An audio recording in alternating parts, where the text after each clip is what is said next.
Hey there! In class, we've been reading different versions of the Three Little Pigs and comparing and contrasting them. And now it's going to be your turn to come up with your very own version.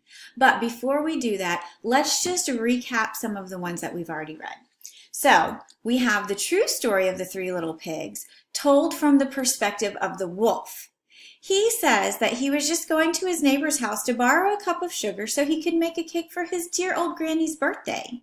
He didn't mean to harm any of the pigs. He just wanted a cup of sugar. Do you believe him? Was he franked? I don't know.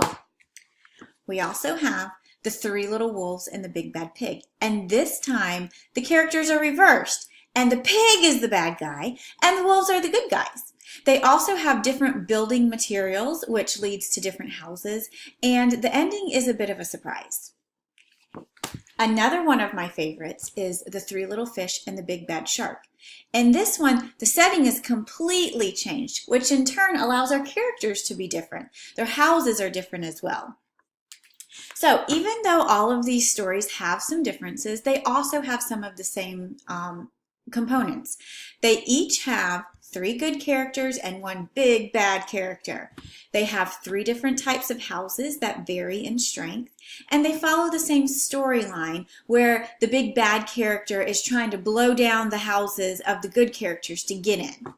So now it's your turn. I want you to come up with your very own version of the Three Little Pigs.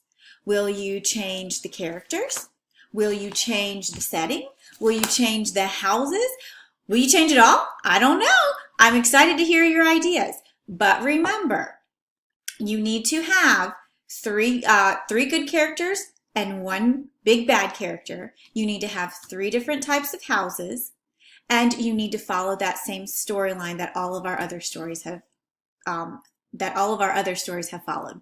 Okay? So think about what you want to do. I want you to bring me your title, your characters, your setting, and your houses. Ready, set, go. I can't wait to see what you bring me.